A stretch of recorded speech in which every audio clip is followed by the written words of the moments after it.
तो दोस्तों, क्या आप जानते हैं डिस्फेजिया क्या होता है? डिस्फेजिया यानी कि डिफिकल्टी इन स्वेलोइंग, यानी कि कुछ लोगों को खाना निगलने में तकलीफ होती है। अब इसके कई सारे कारण हो सकते हैं। सबसे पहले हम देखेंगे कि डिस्फेजिया कितने प्रकार के होते हैं। तो ये 3 टाइप्स के होते हैं। सबसे पहले ओरल डिस्फेजिया, यानी कि खाना खा तो रहे हैं लेकिन वो इधर अपर फेस में ही रुक जा रहा है और यहाँ पर वो इंसान उसे चबा ही नहीं पा रहा है और चबाने के साथ साथ उसे निगलने में तकलीफ हो रही है। Number 2, oropharyngeal dysphagia. ओरोफैरिंजियल में वो उसके बकल कैविटी में खाना फंस जाता है, यानी कि मुंह भरा हुआ ही रहता है, वो नीचे निगल नहीं पाता।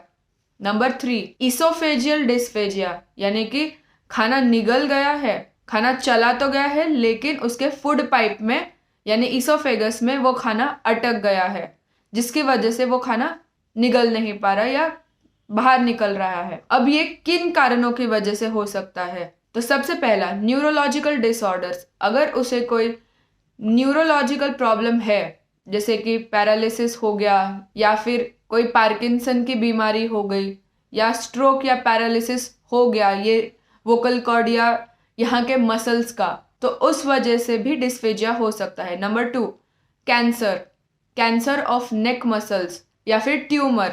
अगर यहाँ के मसल्स में या नीचे इसोफेगस के मसल्स में ट्यूमर हो गया या ट्यूमर के चांसेस बढ़ गए तो उस वजह से डिस्फेजिया हो सकता है। इन्फेक्शन, गैस्ट्रो इसोफेजियल रिफ्लक्स, जिसे हम कहते हैं GERD, जर्ड। तो इसमें क्या होता है कि पेशेंट को एसिडिटी जैसा बहुत ज्यादा लगता है, उसे बार बार उल्टी आती है। तो जिस एसिड की वजह से यहाँ के मसल्स में बहुत ज्यादा तकलीफ होने लगती है, जिस वजह से वो पेशेंट खा नहीं पाता या निगल नहीं पाता। सबसे ज्यादा किन पेशेंट्स को इसका रिस्क होता है? जिनको ट्रकियोस्टोमी हुआ होता है, यहाँ की मतलब यहाँ से जिन्हें एक पाइप या ट्यूब डाली होती है ऑपरेशन के दौरान, जिसे हम ट्रकियोस्टोमी भी कहते हैं।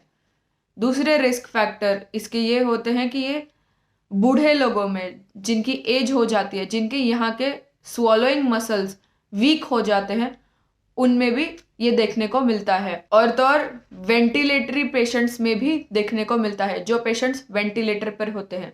अगर आपको इस वीडियो से रिलेटेड प्रोफेशनल डाइट प्लान चाहिए हो तो नीचे दिए गए नंबर पर जरूर कॉल कीजिए। जैसे कि हम जानते हैं ये प्रॉब्लम बहुत ज्यादा कॉमन है, खास तौर पर जो पेशेंट बेड रिडन होते हैं। इसी कारणवश हमें उन्हें आर्टरी ट्यूब लगानी पड़ती है, जिसे हम आर्टरी ट्यूब कहते हैं, यानी कि राइल्स ट्यूब।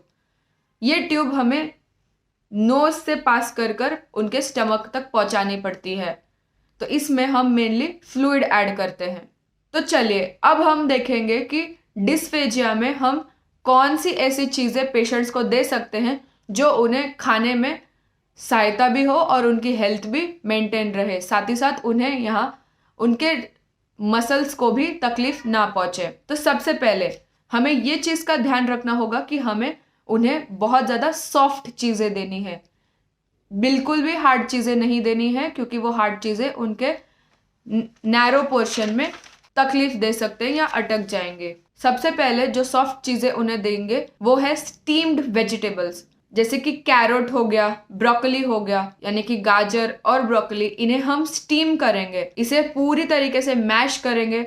इसकी जगह पे आप आलू भी दे सकते हैं। इन्हें आप पूरा स्टीम करें, मैश करें और फिर उस पेशेंट को दे सकते हैं। Number 2, soup. इसमें आप किसी भी तरह का सूप यूज कर सकते हैं, लेकिन इसमें ध्यान रहे कि वो स्पाइसी ना हो, ज्यादा ऑयली ना हो और बिल्कुल भी तीखा ना हो। तो सूप में आप सी फूड का सूप भी डाल सकते हैं, जैसे कि फिश हो गया, चिकन हो गया, लेकिन ये सारा का सारा बहुत ज्यादा टेक्सचर में सॉफ्ट होना चाहिए, बिल्कुल भी हार्ड नहीं होना चाहिए। और सूप्स में हम दाल का पानी भी ऐड कर सकते हैं, जो बहुत ज्यादा प्रोटीनेशियस भी होगा उनके लिए और उनकी हेल्थ भी मेंटेन रहेगी, मसल बैलेंस भी इंप्रूव रहेगा। नेक्स्ट हम उन्हें फ्रूट्स भी दे सकते हैं। याद रहे, फ्रूट्स जो सॉफ्ट हो, बिल्कुल भी हार्ड फ्रूट्स नहीं देने हैं।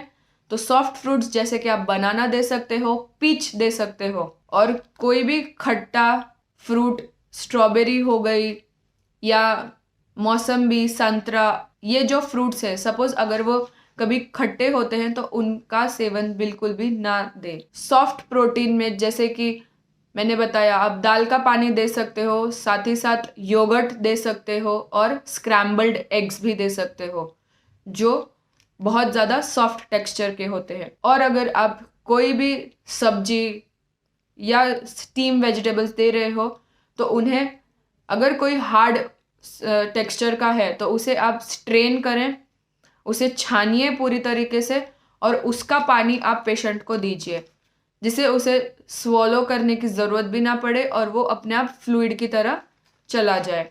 अब ग्रेन्स जैसे कि ऐड कर सकते हैं, तो ओट्स हो गया, ओट्स को फ्लूइड टेक्सचर में बनाइए, उसे दूध के साथ मिक्स कीजिए। ओट्स पॉरेज जिसे हम कहते हैं, उसे एकदम सॉफ्ट टेक्सचर का बनाइए और फिर वो आप दे सकते हैं। आई होप आपको ये वीडियो अच्छा लगा हो, कुछ इनोवेटिव लगा हो एंड इंटरेस्टिंग लगा हो, तो चैनल को ज़रूर सब्सक्राइब करें और वीडियो को लाइक शेयर करना बिल्कुल भी ना भूलें।